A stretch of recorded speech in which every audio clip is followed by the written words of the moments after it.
Astaghfirullah. Assalamualaikum warahmatullahi wabarakatuh.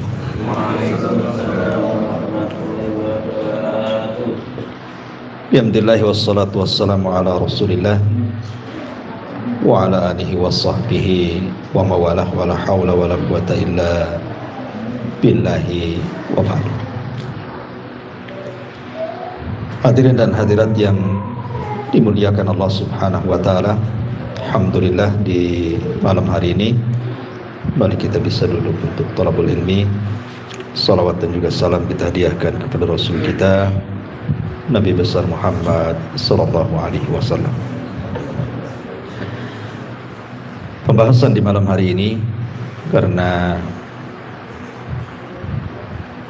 kemarin ada yang bertanya kepada saya soal kejadian gempa di Turki, tetapi kemudian ada berita viral tentang sebelum terjadi gempa ada sinyal dari burung-burung, kemudian juga beberapa ekor anjing sebelum terjadi gempa,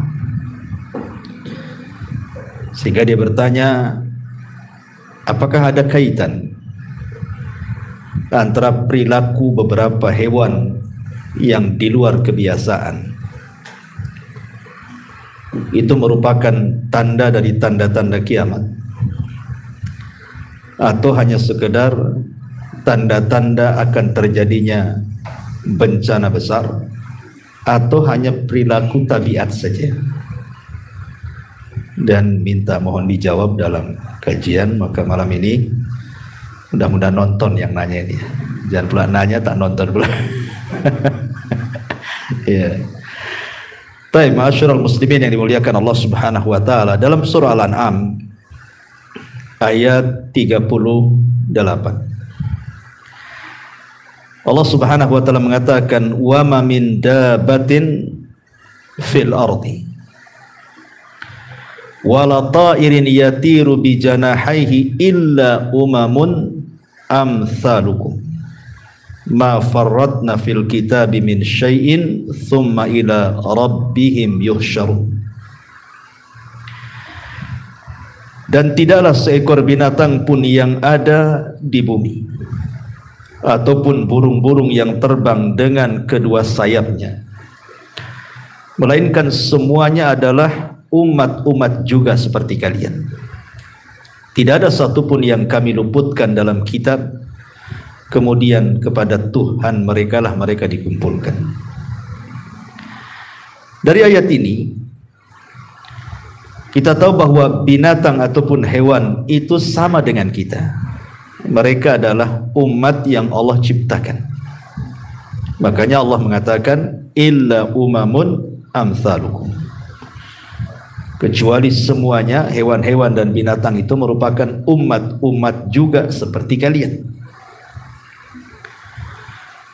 Sering kita mungkin mendengar bahwa manusia itu dilebihkan oleh Allah Subhanahu wa taala dengan akalnya, sementara binatang itu tidak memiliki akal katanya. Dia hanya sekedar makan, minum, menghabiskan syahwatnya, kemudian mati.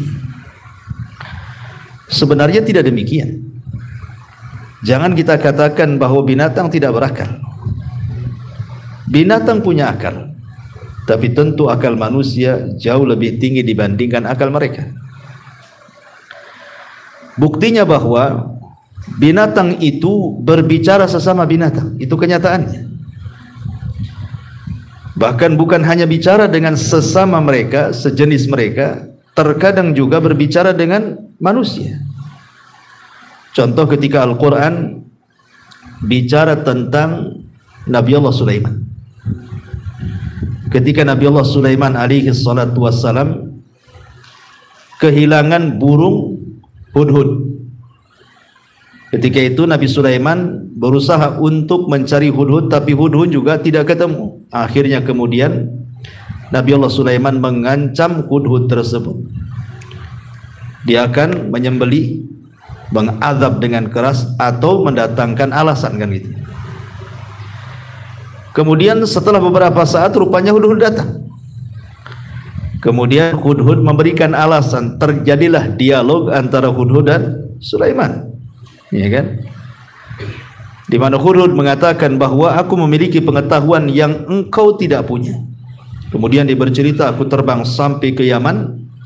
Kemudian aku mendapatkan satu istana yang sangat megah dan dipimpin seorang ratu. Sayang mereka bukan para penyembah Allah, tapi mereka menyembah matahari, kan itu. Ya'buduna asy-syamsa wal qamar, dan juga bulan. Akhirnya kemudian Sulaiman pun mengirim surat lewat Hudhud. Singkat cerita, akhirnya semua yang ada di kerajaan itu, Ratu Balqis dan seluruh umat yang ada di situ masuk ke dalam Islam, maksudnya ke agama Sulaiman. Berarti menunjukkan bahwa Hudhud inilah wasilah hidayah masuk Islamnya Ratu Balqis dan orang-orang Saba, ya kan? Syahidnya di sini terjadi dialog. Kalau tidak berakal tidak mungkin berdialog, ya kan? Ya. Kemudian juga masih kisah Sulaiman. Ketika Nabiullah Sulaiman bergerak dengan pasukannya, kemudian Raja Semut bicara dengan pasukannya dan mengatakan, ya ayyuhan namlu udkhulu masakinakum la yakhtimannakum Sulaiman wa junuduhu wa hum la yash'urun, kan itu. Wahai pasukan semut, segera kalian masuk ke rumah-rumah kalian. Jangan sampai Sulaiman menginjak kalian, sementara dia tidak tahu kalau dia sedang menginjak kalian. Dialog sesama semut dan dialog antara burung Hudhud dengan Nabi Sulaiman menunjukkan mereka punya akal, kan gitu ya. Kalau tidak punya akal, kenapa bisa terjadi dialog, bicara, ya. Akan tetapi apa yang kita lihat dari binatang-binatang itu tentu tidak sebagaimana yang Allah sembunyikan dari binatang-binatang itu. Tidak semua kita tahu kan kehidupan binatang, hanya kita lihat dohirnya saja. Tetapi yang tersembunyi di antara mereka kan kita tidak tahu, hanya Allah yang tahu. Tapi dari dua dalil itu menunjukkan bahwa binatang juga punya akal. Dan terkadang yang lebih hebatnya adalah binatang itu dilebihkan dari segi ubudiyah dibandingkan manusia. Manusia kebanyakan sekarang banyak kufur. Ada yang musyrik, ada yang kafir, kan itu ya. Ada yang menyembah bintang, bulan, macam-macam disembah di dunia ini. Tapi binatang tidak pernah menyekutukan Allah. Makanya Allah Subhanahu wa taala mengatakan, wa im min kulli syai'in illa yusabbihuna bihamdi walakin la tafqahuna tasbihahu. Segala sesuatu yang Allah ciptakan, apakah benda matinya atau hewan-hewannya, semua bertasbih kepada Allah Subhanahu wa taala. Cuman kita tidak tahu tasbih mereka. Kita tidak tahu tasbih mereka. Tapi Allah Subhanahu wa taala membahasakan illa yusabbihuna bihamdi, kecuali mereka bertasbih dengan memuji Allah. Artinya kalau seandainya Allah perdengarkan mereka bertasbih, maka kita akan mendengar mereka mengucapkan alhamdulillah. Kalau seandainya kita mendengar diperdengarkan batu bertasbih, maka batu akan mengucapkan alhamdulillah. Kalau seandainya kita diperdengarkan bagaimana hewan-hewan bertasbih, tentu kita akan mendengar mereka dengan bahasa mereka menyebut alhamdulillah, karena mereka bertasbih dengan memuji Allah. Bahasa kita memuji Allah alhamdulillah, ya tentu dengan bahasa mereka, ya kan, yang kita tidak paham. Tapi yang jelas bahwa binatang dari segi ubudiyah ternyata jauh lebih hebat dibandingkan manusia. Ma'asyiral muslimin yang dimuliakan Allah Subhanahu wa taala. Kemudian juga yang perlu dipahami dari hewan ini bukan hanya sekedar ubudiyahnya saja mereka itu, tetapi kita tahu bahwa tidak ada satupun hewan yang Allah ciptakan tercipta sia-sia, nggak ada. Tidak ada. Jangan antum mengatakan buat apa Allah ciptakan kodok, buat apa Allah ciptakan semut, ciptakan kecoa, kaki seribu, dan begitu seterusnya. Nggak perlu antum bertanya seperti itu. Kenapa demikian? Karena tidak ada satupun ciptaan Allah Subhanahu wa taala itu yang sia-sia. Semua ada manfaatnya. Dan itu ditunjukkan di dalam sebuah ayat di dalam Al-Qur'anul Karim. Allah Subhanahu wa taala berfirman di sini bahwa tidak ada satupun ciptaan Allah yang sia-sia. Dalam surah Asy-Syura ayat 29, Allah mengatakan wa min ayatihi khalqus samawati wal ardi wa ma batha fihima min dabbah. Dan di antara tanda-tanda kuasa Allah, di antara tanda-tanda kuasa Allah Subhanahu wa taala adalah Allah menciptakan langit dan bumi serta menciptakan dabah, binatang-binatang. Jadi binatang-binatang yang Allah ciptakan itu adalah kuasa Allah. Tidak mungkin ketika Allah menunjukkan kekuasaannya main-main, mustahil. Ya, tidak mungkin Allah ketika menciptakan sebuah perkara yang itu menunjukkan kekuasaannya abath, tidak ada faedahnya. Tidak. Ya, ciptaan Allah Subhanahu wa taala itu semua ada hikmah di dalamnya, diketahui atau tidak, ada hikmah. Termasuk kenapa Allah menciptakan iblis, Fir'aun, Namrud, semua ada hikmahnya. Tidak ada satupun ciptaan Allah Subhanahu wa taala yang abath, yang main-main itu tidak ada. Ya. Ma'asyiral muslimin yang dimuliakan Allah Subhanahu wa taala, taib. Allah Subhanahu wa taala terkadang memberikan penglihatan kepada binatang itu jauh lebih tajam dibandingkan penglihatan manusia. Jauh lebih hebat, lebih tajam dibandingkan manusia. Satu dunia sejak zaman dulu sampai sekarang tidak ada orang yang melihat malaikat kecuali memang orang-orang tertentu yang diperlihatkan, kan? Nabi di ketika Isra Mi'raj, atau Nabi Adam ketika dulu diperciptakan, ya kan? Tetapi kebanyakan manusia tidak sanggup melihat malaikat kecuali dalam bentuk tasyakul. Makanya malaikat menjelma sebagai manusia. Seperti hadis Umar bin Khattab radhiyallahu an, Jibril menjelma orang yang sangat putih bersih, rambutnya hitam, pakaiannya putih, ya nampak dalam bentuk ketika dia tasyakul, beralih rupa. Tapi dalam bentuk asli tidak ada yang tahu seperti apa bentuk malaikat. Kita hanya tahu sifat-sifatnya dari Nabi saja, bahwa malaikat itu bersayap dan Jibril itu punya 600 sayap, dan Al-Quran menjelaskan bahwa malaikat bersayap. Ada yang 2, ada yang 4, ada yang banyak sekali, ya. Tetapi perhatikan hadis Abu Hurairah radhiyallahu an. Nabi SAW bersabda dalam hadis yang dikeluarkan Bukhari dan Muslim itu, idza sami'tum siyahad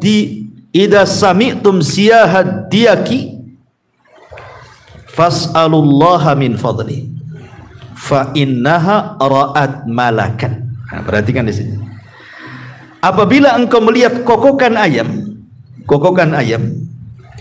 maka mintalah kepada Allah dari karunia-Nya. Kenapa? Karena ayam itu sedang melihat malaikat. Mereka bisa melihat malaikat, kita tidak bisa. Artinya kan pandangan hewan itu terkadang lebih tajam dibandingkan pandangan kita. Dia bisa melihat malaikat. Bahkan bukan hanya itu saja, setan pun bisa dilihat.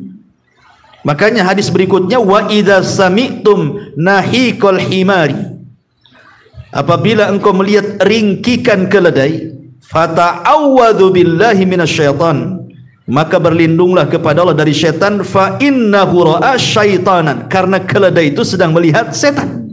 Lihat, ada binatang-binatang itu yang tajam penglihatannya, kita tidak bisa melihat setan. Padahal Allah mengatakan apa? Innahum yarakum min haitsu la tarawnahum. Mereka bisa melihat kita, kita tidak bisa melihat mereka. Tapi ada binatang yang mampu melihat mereka, melihat malaikat. Berdasarkan hadis Abu Hurairah radhiyallahu anhu di sini. Dalam riwayat, idza sami'tum nubahal kilab wa nahiqal humri bil laili fata'awwadhu billahi fa innahunna yarayanna ma la tarawna. Apabila kalian mendengar gonggongan anjing atau ringkikan keledai tengah malam, maka berlindunglah kepada Allah, karena anjing dan keledai itu sedang melihat sesuatu yang kalian tidak bisa melihatnya, ya kan? Menunjukkan apa? Pandangan hewan ternyata lebih tajam dibandingkan manusia, bisa melihat hal-hal yang gaib. Ini dari segi pandangan, ya. Dari segi pendengaran, hewan itu terkadang dia lebih tajam pendengarannya. Bayangkan saja ma'asyiral muslimin yang dimuliakan Allah Azza wa Jalla, hewan-hewan itu mampu mendengar orang yang diazab di kuburan. Kita tidak bisa mendengar, tapi hewan bisa mendengar orang yang sedang diazab itu. Dan itu ditunjukkan dalam hadis Nabi SAW, ketika Nabi SAW mengatakan, innal abda idza wada'a fi qabrihi wa tawalla anhu ashab.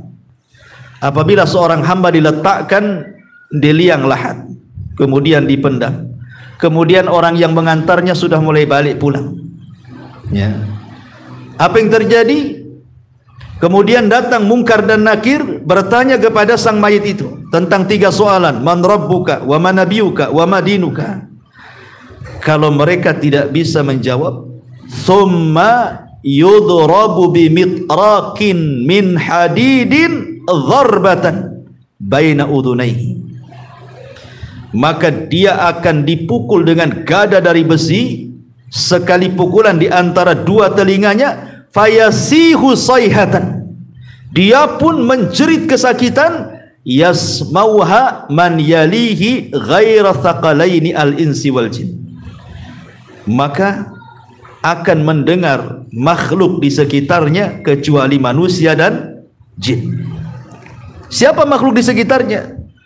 Dalam riwayat tasma'uhul bahaim, di mana bahaim itu binatang-binatang ternak mendengarnya. Kalimat bahaim itu artinya kambing, sapi, unta, itu disebut bahaim. Makanya Allah mengatakan bahimatul an'am.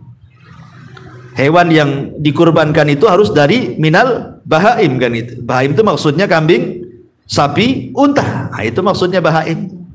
Dalam riwayat tasma'uhul bahaim, atau bahaim itu artinya hewan-hewan. Jadi hewan-hewan itu bisa mendengar. Ya, orang yang sedang diazab di kuburan, manusia tidak bisa mendengar. Makanya dalam hadis yang disahihkan oleh Syekh Nasiruddin Albani rahimahullahu taala, yang dikeluarkan Imam Tabrani dari Ummu Bashir radhiyallahu anha, kata Nabi SAW, ista'idzu billahi min adzabil qabri, innahum yu'adzabuna fi kuburihim adzaban tasma'uhul bahaim. Berlindunglah kepada Allah dari azab kubur, karena mereka diazab di kubur-kubur mereka dengan azab yang pedih yang hanya bisa didengar oleh bahaim, hewan-hewan saja. Menunjukkan bahwa pendengaran hewan itu luar biasa, ya kan? Dia punya ketajaman mendengar melebihi manusia, punya penglihatan yang jauh melebihi pandangan manusia, bahkan punya insting yang luar biasa. Punya insting yang luar biasa hewan-hewan itu, sehingga mereka mampu mendeteksi hal-hal yang bisa membahayakan kepada mereka. Nanti saya akan jawab dari pertanyaan itu. Tapi bertolak dari sini, ma'asyiral muslimin yang dimuliakan Allah Azza wa Jalla, apakah kemudian perilaku-perilaku binatang yang aneh yang kita saksikan di media, sebelum terjadi gempa, sebelum terjadi gunung meletus, sebelum terjadi tsunami, dan banyak keanehan-keanehan itu kan, ya, apakah itu satu, dia adalah tanda dari tanda-tanda kiamat, maknanya kiamat sudah dekat? Satu, ini yang harus dijawab.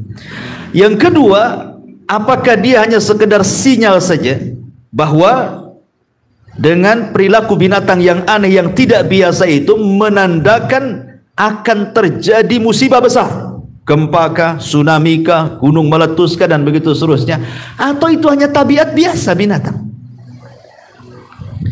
Pertama saya jawab, ya, apakah dia dari tanda-tanda kiamat? Maka kita katakan tidak ada satupun riwayat, baik Al-Quran, baik hadis Nabi SAW, bahwa perilaku-perilaku aneh binatang sebelum terjadi musibah itu satu di antara tanda-tanda kiamat, tidak besar, tidak kecil. Maksudnya tidak masuk dalam tanda-tanda kiamat kecil, tidak juga masuk pada tanda-tanda kiamat besar, karena tidak ada. Contoh umpamanya sebelum terjadi tsunami banyak ikan, ya kan pernah terjadi itu. Sebelum terjadi itu kan ikan banyak, nggak ada biasa, kok tahu ikan banyak. Kemudian di Cina tiba-tiba kemudian kodok semua loncat ke jalan raya, entah berapa ribu kodok di jalan raya. Setelah itu terjadi gempa, ya. Atau di Wuhan sebelum terjadi gempa di Cina itu kan harimau itu sampai menabrak-nabrakkan kepalanya itu di pintu-pintu. Setelah itu terjadi gempa. Bahkan saya baca di artikel itu ketika sebelum terjadi tsunami, gajah-gajah itu di Sumatera sana itu berperilaku aneh, seolah-olah tahu ada tanda seperti itu. Ya termasuk yang terbaru yang viral sekarang kan, ya sebelum terjadi gempa di Turki ya. Semoga Allah melindungi mereka. Jadi terjadi aneh, burung itu tiba-tiba dengan kawanannya berkumpul di satu tempat, kemudian terbang memutar kan gitu. Dan banyak lagi. Terus di mana itu? Di Kango saya baca itu ketika sebelum terjadi tsunami, mereka melepaskan kura-kura kecil. Kura-kura itu tidak mau masuk laut, balik lagi. Habis itu terjadi tsunami kan? Kan aneh perilaku seperti ini. Ada lagi kambing yang mutar-mutar 12 hari itu sudah mati semua. Kan gitu ya. Tapi itu katanya karena penyakit itu. Karena kan nggak terjadi apa-apa, habis itu mati semua, ternyata dideteksi oleh pihak kesehatan itu penyakit gitu. Ya, penyakit kambing wallahualam. Tapi kan aneh sebab viral itu kambing putar-putar 12 hari habis itu mati coba. Enggak berhenti 24 jam, 12 hari. Tapi kan aneh itu kan bagi kita itu kan. Perilakunya kok aneh-aneh gitu. Kalau ini memang menunjukkan dekatnya kiamat, maka kita katakan tidak benar. Kenapa? Karena diutusnya Nabi SAW saja sudah pertanda dekatnya kiamat. Rasul yang mengatakan saya dan hari kiamat itu seperti dua jari begini. Ana wasa'atu kahataini. Saya dan kiamat seperti ini. Kemudian dirapatkan kata Nabi. Artinya diutusnya Nabi saja sudah mendekati kiamat, tapi tak kiamat-kiamat. Ya. Wafatnya Rasul tanda-tanda kiamat. Peperangan para sahabat mulai dari perang Jamal, perang Siffin, perang Nahrawan gitu ya. Tanda kiamat. Terbelahnya bulan tanda kiamat kan itu. Tapi tidak ada dalam hadis-hadis yang sahih tanda-tanda kiamat itu adanya perilaku binatang yang berbeda dengan kebiasaannya. Kalau itu adalah tanda dekatnya kiamat, sejak dulu juga banyak tanda-tanda yang menunjukkan dekatnya kiamat. Toh sampai hari ini juga gak kiamat-kiamat gitu maksudnya kan. Jadi kita katakan ini bukan tanda-tanda kiamat, tidak masuk dalam tanda-tanda kiamat kecil, tidak pula masuk dalam tanda-tanda kiamat besar. Karena tanda-tanda kiamat kan besar jelas. Dimulai dengan Imam Mahdi, kemudian muncul Dajjal, kemudian turun Isa bin Maryam, kemudian Ya'juj dan Ma'juj, kemudian matahari terbit dari arah barat, kemudian ada dukhan, kemudian setelah dukhan terbit matahari dari arah barat, kemudian setelah itu ada binatang yang melata, kemudian setelah itu terjadi gempa di arah timur, barat dan jazirah Arab, kemudian api yang menggiring manusia ke tempat kumpul mereka di Syam. Jelas tanda-tanda kiamat besar kan? Tidak ada di situ. Tanda-tanda kiamat kecil pun tidak masuk. Walaupun menjadikan kebingungan para ulama kan, karena ini kan kejadian ini kan akhir-akhir ini saja terjadi. Sebelum-sebelumnya kan nggak ada gitu ya, sehingga menjadi pertanyaan gitu ya, menjadi pembahasan para ulama juga. Dan yang saya baca dari artikel-artikel yang ditulis oleh para ulama ataupun dari YouTube yang saya dengar ceramah mereka, bahwa itu bukan tanda-tanda, maksudnya bukan dimasukkan dalam tanda-tanda kiamat kecil, juga bukan termasuk tanda-tanda kiamat besar ya. Kalau begitu, yang kedua, boleh jadi itu sinyal bahwa perilaku binatang yang aneh itu bisa saja itu menunjukkan sinyal akan terjadi musibah besar. Kalau ini mungkin. Kalau yang kedua ini mungkin. Kenapa? Karena saya katakan tadi banyak terjadi. Seperti perilaku ikan yang aneh gitu ya, kok banyak ikan.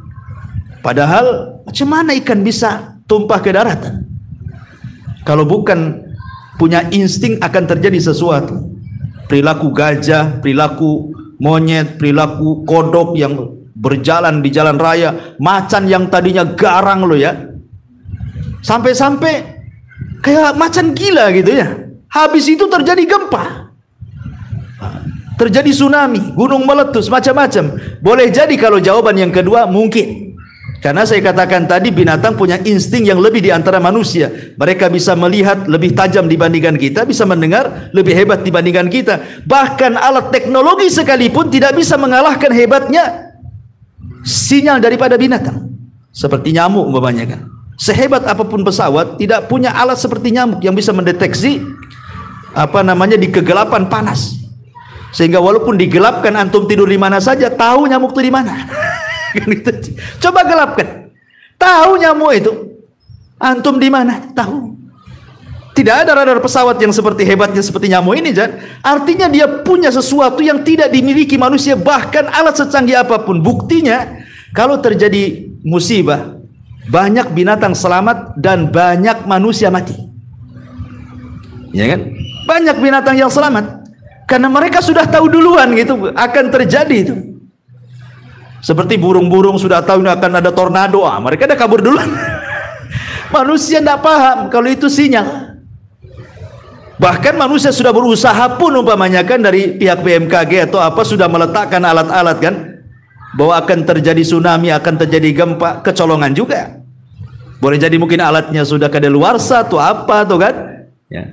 Ternyata nggak sempat menyelamatkan, habis juga. Contoh di Turki sekarang. Saya nggak yakin kalau tidak ada alat-alat pendeteksi gempa itu setiap negara pasti punya. Apalagi Turki ini kan negara yang luar biasa maju gitu ya, pasti punya kan. Tetapi rupanya tsunami gempa lebih dulu daripada sinyal alatnya. Sebab kalau seandainya alat itu mendahului, tentu mereka akan selamat. Paling gedungnya aja ngeroboh kan. Rupanya gempa yang mendahului kan itu daripada alatnya kan itu. Sampai sekarang berapa? 20.000 lebih kan korban itu. Subhanallah, saya nggak kebayang ikhwan. Kita lihat saja korban di Lombok lah yang pernah kita rasakan di negeri kita itu. Sampai saya dapat cerita itu. Ada orang kena timpa tuh karena nggak ada alat berat. Untuk ngoreknya aja setengah mati. Nunggu alat berat sampai 2-3 hari, coba mereka kan kehausan. Jadi kalau dikasih makan tuh dari lubang gitu, kasih coba. Nunggu alat berat. Gimana kalau sekarang kayak di Turki itu ya kan, yang mereka ndak ada yang ngasih minum, ngasih makanan gitu, mungkin karena ditimpa reruntuhan, belum lagi yang mereka rasakan dari ya mungkin kena luka, kena apa gitu, mati pelan-pelan coba ya kan. Nggak ketolong kan, nggak kebayang itu. Makanya dari sini pentingnya bahwa jangan pernah merasa aman dari azab Allah Subhanahu wa taala. Jangan katakan itu kan gempa di Turki. Jangan salah. Ya. Sehebat apapun Jepang itu teknologi mereka, kena juga. Kurang apa hebatnya Jepang itu? Ya. Teknologinya tingkat dewa, tetap juga kena. Ya. Dari sini menunjukkan bahwa tidak ada yang bisa menahan kuasa Allah. Tidak ada yang bisa menahan kuasa Allah. Sehebat apalah manusia itu. Kalau Allah sudah berkehendak itu kun fayakun, tidak bisa dicegah. Ma'asyiral muslimin yang dimuliakan Allah Azza wa Jalla. Tetapi kalau yang ketiga ini tabiat, ya mungkin tidaklah. Kalau memang itu tabiat binatang, karena kan binatang kan tidak bertabiat seperti itu. Kalau tidak ada apa-apa, binatang kan biasa-biasa saja kan gitu ya, mengikuti tabiatnya dia. Tetapi ketika kemudian bertabiat aneh kan sekali-kali saja, dan rupanya umumnya ya kita lihat itu sinyal adanya bencana. Kebanyakan kalau sudah tabiatnya berubah itu biasanya terjadi bencana. Tetapi bagi kita, tentu orang yang beriman, sikap kita kan bukan seperti orang-orang yang kafir. Mungkin orang kafir mengatakan itu tabiat. Jangankan perilaku binatang yang aneh dikatakan tabiat, gempa saja dikatakan biasa. Itu geser lempengan saja katanya, ya kan? Gunung meletus ya biasa saja. Gempa biasa katanya, ya itu ada lempengan yang bergeser. Atau mungkin gerhana ya biasa saja, tiap tahun juga terjadi gerhana. Itu kalau pandangan orang-orang kafir. Tapi kita pandangan orang yang beriman berbeda. Kenapa? Karena Allah Subhanahu wa taala mengatakan wa manursilu bil ayati illa takhwifa. Tidaklah kami utus tanda-tanda kuasa Allah Subhanahu wa taala kecuali hendak menakut-nakuti hambanya. Bagi kita orang yang beriman, gerhana itu bukan perkara biasa. Karena buktinya setelah terjadi gerhana itu ada juga musibah kan? Sinyal juga tuh. Berapa banyak setelah terjadi gerhana tahu-tahu gempa, ya kan? Tahu-tahu ada musibah di mana-mana. Boleh jadi ketika Allah sedang menakut-nakuti kita, kita pula tak takut. Ya. Artinya bagi seorang yang beriman itu kejadian-kejadian aneh ataupun terjadinya gempa, terjadinya tsunami, gunung meletus atau gerhana, bagi kita itu bukan persoalan biasa, bukan persoalan teori, tidak. Allah sengaja mengirim bencana-bencana itu untuk menakut-nakuti hambanya. Untuk apa? Untuk supaya kita kembali. Makanya ketika terjadi gerhana total di zaman Rasul, gerhana matahari, itu kan kejadiannya dengan kematian Ibrahim, putra Nabi. Kan kejadiannya itu kan Ibrahim meninggal, putra Maria Kiptia, putra Nabi, terjadi gerhana total matahari, gelap Madinah. Kalau sekarang ada listrik, nggak ngaruh gerhana total, tetap aja terang kan gitu ya. Zaman sekarang mana ada tahu gerhana total nggak total sama saja. Total cetek listrik, tak ada gelap. Di zaman itu kan susah penerangan. Kalau gelap ya gelap sekali. Makanya wajar ketakutan. Sampai Rasul itu ketinggalan sesuatu yang dipakai, saking takutnya menuju masjid. Ada yang ketinggalan. Kemudian Rasul mengatakan as-salatul jami'ah, as-salatul jami'ah. Kemudian Rasul mengajak salat kusuf. Kemudian Rasul itu berkhutbah luar biasa, khutbahnya mengingatkan tentang hari akhir dan mengingatkan tentang bahaya maksiat. Kemudian Rasul SAW mengatakan apa? Sesungguhnya gerhana ini bukan karena kematian, bukan pula karena kelahiran. Bukan karena kematian anakku, bukan pula ada yang lahir orang besar, dah, kata Rasul.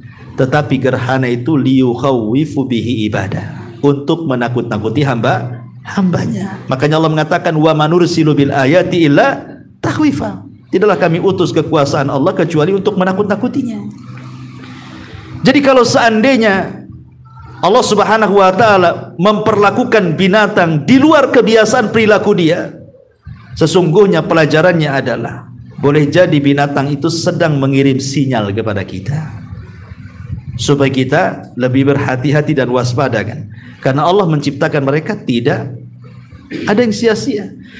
Makanya Allah Subhanahu wa taala berfirman dalam Al-Qur'an itu, bagaimana Allah Subhanahu wa taala menundukkan binatang-binatang itu untuk kita. Wa sakhkhara lakum ma fis samawati wa ma fil ardh.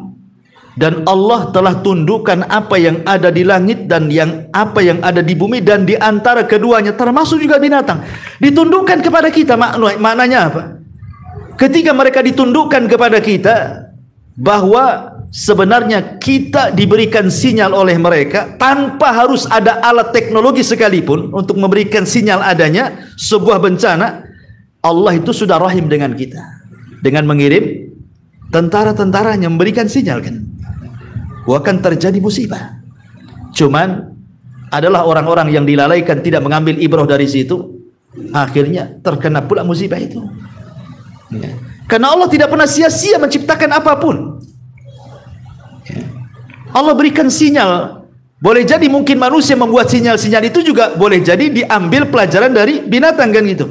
Berapa banyak manusia contoh ketika membuat perahu atau membuat pesawat, itu kan dilihat dari binatang dulu, baru dibentuk. Contoh saja umpamanya di zaman Qabil dan Habil, ketika Qabil membunuh Habil, kan entah berapa hari tidak dijelaskan. Qabil itu membiarkan jasadnya Habil, bingung mau diapakan kan, kecuali setelah melihat adanya gagak yang berkelahi dengan saudaranya, kemudian dibunuh, kemudian dikorek, kemudian dimasukkan ke dalam lubang, kemudian dikubur. Baru Qabil mengatakan, kenapa aku tidak secerdas gagak itu supaya aku bisa menguburkan. Baru dia kuburkan kan. Artinya Qabil ketika menguburkan Habil itu karena dapat pelajaran dari gagak tadi kan. Banyak sekali pelajaran dari binatang itu. Makanya kalau kita lihat di dalam Al-Quran, kenapa Allah Subhanahu wa taala banyak menyebut binatang dalam Quran itu? Banyak sekali. Ya. Saya akan sebutkan ya, beberapanya di antaranya. Ya. Seperti Allah Subhanahu wa taala menyebutkan al-asad, singa. Disebutkan dalam surah Al-Mudaththir ayat 51. Kemudian Allah sebutkan bighal. Bighal keledai ya, disebutkan dalam surah An-Nahl ayat 8. Kemudian Allah sebutkan baqarah. Baqarah dalam surah Al-Baqarah. Ya. Kemudian juga Allah sebutkan ba'udah, ba'udah. Ba'udah ma'ruf, nyamuk. Yang sudah saya jelaskan bagaimana Al-Quran itu betul-betul menyingkap sesuatu yang di zaman itu tidak pernah tersingkap, baru teorinya tersingkap di zaman sekarang. Ketika Allah Subhanahu wa taala berbicara, innallaha la yastahi an yadriba mathalan ma ba'udatan fama fawqaha, kalimat fama fawqaha, dan sungguhnya Allah tidak malu untuk membuat permisalan seperti seekor nyamuk atau yang lebih kecil dibandingkan nyamuk. Kemudian Allah membahasakan dengan kalimat apa? Fama fauqaha. Fauq itu artinya di atas. Ya. Rupanya setelah diteliti di zaman sekarang, rupanya di nyamuk betina itu ada nyamuk lagi berada di kepalanya, dan makanannya ada di kepalanya, kan gitu ya. Dan itu hanya bisa dilihat oleh teknologi, kan gitu ya, oleh mikroskop. Nah, baru nampak tuh, rupanya di situ ada binatang lagi yang makanannya dari kepala nyamuk itu juga, gitu ya. Zaman dulu kan orang-orang jahiliyah mentertawakan, apalah Muhammad ini mempermisalkan nyamuk. Allah mempermisalkan nyamuk, kemudian ada binatang lebih kecil daripada nyamuk. Rupanya Allah Subhanahu wa taala ketika berfirman seperti ini bukan main-main. Nah, sekarang sudah tersingkap semuanya. Ya. Kemudian juga Allah Subhanahu wa taala sebutkan jarad, belalang, yang ketika bercerita tentang azabnya kaum Fir'aun. Ya, dikirim belalang yang banyak, kodok, ya kan? Kemudian kutu. Nah, itu kan disebutkan juga dalam Quran ya. Kemudian unta, ya. Kemudian juga disebutkan al-hut, ikan, dalam cerita Nabi Yunus, ya kan? Kemudian juga khail, kuda, ketika bercerita tentang Nabi Sulaiman memandang kuda-kudanya sampai dilupakan sholat. Akhirnya besoknya disembelih semua kudanya, kan? Dan Allah ganti dengan angin, karena dia meninggalkan sesuatu karena Allah Subhanahu wa taala. Kemudian Allah juga menyebutkan khinzir, babi, ketika Allah haramkan binatang-binatang yang menjijikan seperti babi. Kemudian dzubab, lalat, Allah juga sebutkan bagaimana ketika Allah menyindir berhala-berhala itu, mereka lemah. Kemudian Allah mengatakan lan yakhluqa dzubab. Saking lemahnya berhala itu tidak sanggup menciptakan seekor lalat. Padahal lalat itu kan binatang yang kita hinakan tuh, hidup di kotoran-kotoran. Ya. Kemudian juga Allah menyebut kalimat difda, kodok, ya kan? Kemudian menyebut al-ijl. Ijl itu patung anak sapi yang kecil, itu disebut al-ijl. Makanya Samiri membuat patung anak sapi, ya. Kemudian juga Allah menyebutkan al-ankabut. Al-ankabut ini laba-laba. Ketika mempermisalkan orang-orang musyrik itu seperti laba-laba lemahnya. Seperti laba-laba lemahnya. Ya, kenapa? Karena laba-laba itu keluarganya itu kalau tidak dibunuh membunuh. Nah, gitu ya. Lihat laba-laba itu. Tidak ada satu sarang ada dua laba-laba, nggak ada ceritanya. Laba-laba itu cuma ada satu laba-laba setiap sarangnya. Kalau ada dua pasti yang satu mati, nggak ada hidup. Kenapa? Karena si jantan ini kalau sudah menghamili si betina, betina akan membunuh jantannya, kemudian akan memakannya. Nanti nih si betina kalau sudah melahirkan, dia akan dibunuh anaknya. Kemudian nanti kawin lagi anaknya dengan jantan, dibunuh lagi jantannya. Punya anak lagi, anaknya bunuh pula ibunya. Si bunuh membunuh saja itu laba-laba tuh. Ceritanya kan. Lihat bagaimana keluarga laba-laba itu, kalau nggak qatil maktul, kalau nggak membunuh dibunuh. Saking lemahnya sarang laba-laba itu, tidak ada kondusif dalam keluarga, gitu maksudnya. Itulah permisalkan dengan orang-orang musyrik itu seperti itu. Dha'ufat talib wal matlub, gitu ya. Yang mintanya lemah, yang dimintanya juga dua-duanya lemah, tidak bisa saling memberi. Ya. Kemudian juga Allah Subhanahu wa taala juga sebutkan al-qiran, kera, ya. Seperti kutukan kepada Bani Israel, mereka dikutuk jadi kera. Kemudian kumal, kutu. Kemudian al-kalbu, anjing. Kemudian juga al-ma'iz, ya, kambing, ya, kambing bahasa kitanya kambing kacang, disebut maiz itu ya. Kemudian nakhlah, tawon, namal, semut, hudhud, kemudian juga alfil, gajah gitu ya. Kemudian juga al-ghurab, gagak, kemudian dabatul ar, dan binatang-binatang yang melata yang lainnya. Artinya sebanyak ini Allah sebutkan binatang-binatang, tidak mungkin kalau tidak ada pelajarannya. Semua ada pelajaran. Binatang yang Allah sebutkan dalam Al-Quran itu ada ibrah dan pelajarannya. Kalau kita kupas satu persatu, dan saya pernah dulu ya kalau nggak salah mengupas tentang binatang-binatang pemberi risalah hidayah, dan juga binatang-binatang justru yang menyesatkan manusia, memasukkan orang ke neraka. Ya, entah tahun berapa dulu ya. Intinya bahwa binatang-binatang yang berperilaku aneh di tengah-tengah kita ini jangan dianggap remeh, gitu maksudnya ya. Boleh jadi akan terjadi sesuatu, jangan dianggap biasa ya, karena orang yang beriman itu tidak mungkin melihat kejadian seperti itu kejadian biasa. Pasti Allah memberikan sinyal untuk menakut-nakuti kita, sama dengan gempa, sama dengan tsunami, sama dengan gerhana. Wa manursilu bil ayati illa takhwifa. Tidaklah kami mengutus tanda-tanda kekuasaan kami kecuali untuk menakut-nakuti hambanya. Wallahu alam, ini mungkin jawaban saya. Ya, kalau nggak puas ya tanya Ustaz lain lagi. Ya, ya, taib. Sebelum saya tutup, mungkin antum ada yang bertanya, silakan. Ya. Dulu di kampung itu ada juga gitu. Saya kalau malam hari itu monyet bunyi gitu kan. Bisa hujan. Tapi kebetulan rata-rata betul gitu. Jadi kalau kita mempercaya itu termasuk cerita. Iya, kalau monyet bunyi pasti hujan. Selalunya hujan. Paginya itu hujan gitu. Tetapi pernah nggak bunyi tak hujan? Pernah juga. Ya bisa saja kalau memang itu merupakan sebuah kebiasaan. Artinya hukumnya secara aglab ya, memang kebiasaan kalau monyet bunyi besoknya hujan ya. Tetapi ingat bahwa jangan antum katakan hujan itu gara-gara bunyinya monyet, gitu maksudnya.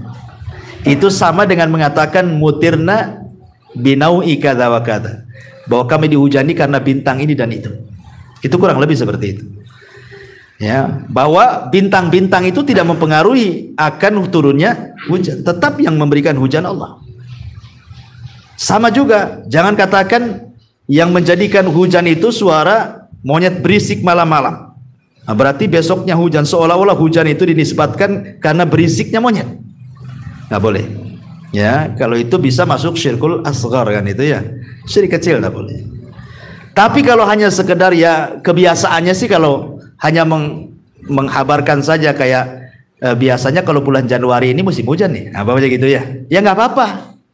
Nah, biasanya kalau ada berisik-berisik ini besok hujan nih gitu. Ya, kalau menghabarkan saja nggak apa-apa. Tapi kalau meyakini bahwa hujan itu turun karena berisiknya monyet, ini masalah. Ya, karena monyet itu tidak mempengaruhi berisik-berisiknya kepada kejadian alam semesta. Ya, tetapi ya kita yakin bahwa perilaku yang aneh binatang itu pasti membawa sinyal kan gitu ya. Dia hanya bawa sinyal saja. Karena banyak kan kejadian-kejadian yang contoh mamanya saya sudah ringkas beberapa berita ya. Ya, contoh umpamanya kura-kura ya. Itu terjadi di Tonga di bulan Januari, entah kapan tahunnya ya. Tetapi ketika kura-kura itu dilepas ke lautan di Tonga itu, dia tidak mau. Padahal tabiat kura-kura kalau dimasukkan ke laut kan senang dia. Itu kan habitatnya di situ. Tidak mau dia. Balik lagi ke daratan. Rupanya apa?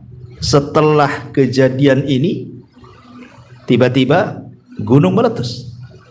Mereka paham. Kan ada sinyal di situ. Ya. Atau contoh di sini juga anjing. Ya. Jadi kejadiannya di Sri Lanka. Kejadiannya di Sri Lanka. Bahwa ada anjing itu ketika diajak sama tuannya ke pantai tidak mau. Tidak mau dia. Jadi dia ngamuk, nggak mau, nggak diseret-seret, tak mau. Rupanya anjing itu sudah punya insting. Karena ketika serang beberapa hari setelahnya, tahun 2004, itu terjadi tsunami di Sri Lanka. Itu terjadi tsunami dan banyak juga yang meninggal, ya. Kemudian juga burung-burung, ya, contoh sekarang yang lagi viral, ya, lagi viral di YouTube itu kan burung-burung sebelum terjadi gempa Turki, bukan Turki, ya. Nah, itu kan habis kejadian aneh dari burung-burung yang sekawanan burung yang aneh perilakunya kan, tiba-tiba selang beberapa hari gempa hebat luar biasa, Masya Allah, ya, sampai 9, kan itu, ya, dan itu ada beberapa susulan kan, 20.000 ini luar biasa yang meninggal, ya. Ya tentu dengan Suriah lah digabung, ya kan, makanya perbatasan, ya. Saya nggak kebayang Suriah itu sudah perang gitu, ya, kena gempa lagi, Masya Allah, ya, penderitaannya luar biasa, ya. Kemudian juga burung bango, ya, itu terjadi pada tsunami Aceh dan Nias juga, ya. Jadi burung-burung bango itu yang biasanya hidup dengan normal di kawasan sekitar pantai itu tiba-tiba berbondong-bondong terbang menjauh, nggak mau lagi di situ, terbang jauh dengan kawanannya dari areal pantai itu. Setelah itu kan terjadi tsunami, ya, Aceh dan Nias gitu, ya, dan juga ikan-ikan yang banyak tuh. Kemudian gajah, ya, juga disebutkan saat gajah memberontak, tidak tenang, kemudian kayak gerah gitu, ya. Nah, itu pun terjadi, dan menurut penelitian memang gajah itu punya insting yang luar biasa dia. Gajah itu memang luar biasa punya insting akan terjadi gempa, dia tahu tuh gajah itu. Dan itu juga kejadiannya ketika terjadi tsunami di Sumatera gitu, ya. Kemudian juga lebah, ya, singa lah yang aneh itu, ya. Kalau antum lihat di YouTube itu di Cina, itu singa itu tahulah binatang yang sangat agresif, ya. Kayak singa sinting, gila, kayak mabau itu. Semua diterjang dia. Ya, semua diterjang dia sama kepalanya. Tetapi kan setelah itu apa yang terjadi? Terjadi bencana alam luar biasa di Cina itu. Kemudian kalau domba-domba yang di YouTube putar-putar 12 hari itu, ada tuh, saya lihat 12 hari putar harusnya mati semua. Ternyata setelah diteliti oleh ahli-ahli kesehatan, itu karena penyakit saja, ya. Tapi kan kalau kita lihat dari berbagai macam negara dan negara kita juga gitu, ya, memang Allah Subhanahu wa taala itu Maha Rahim dengan kita. Memang memberikan sinyal-sinyal binatang-binatang itu lebih mendahului dibandingkan alat-alat yang kita pakai. Terkadang alat-alat itu rusak, nggak berfungsi. Ya kalau binatang kan alatnya tak rusak, dia tahu itu kalau kita paham gitu, ya. Tapi alhamdulillah dengan berbagai macam musibah saya lihat di negeri kita ini, kalaupun ada gempa, ada apa itu lebih sedikit korbannya. Ya mungkin karena sudah banyak pengalaman gitu, ya. Kalau terjadi gempa harus kemana larinya. Tapi kalau di luar negeri coba sekarang kayak Turki kan udah lama, tahun berapa kemudian gempa lagi sekarang kan. Ya persis seperti awal bencana di negeri kita juga, ya. Tapi yang jelas bahwa sekali lagi bahwa gempa dimanapun berada, mau di Turki jauh di hampir ke daratan Eropa sana, itu sebuah sinyal tanda-tanda Allah sedang menakut-nakuti dunia sebenarnya. Mau nggak kita kembali kepada Allah atau tidak? Karena semua kejadian alam semesta, semua keanehan binatang dan perilaku yang tidak biasa itu hanya satu sebenarnya, menunjukkan bahwa Allah itu ahad. Allah itu satu. Dialah yang mengatur alam semesta. Dialah mudabbirul amr, yang mengatur semuanya.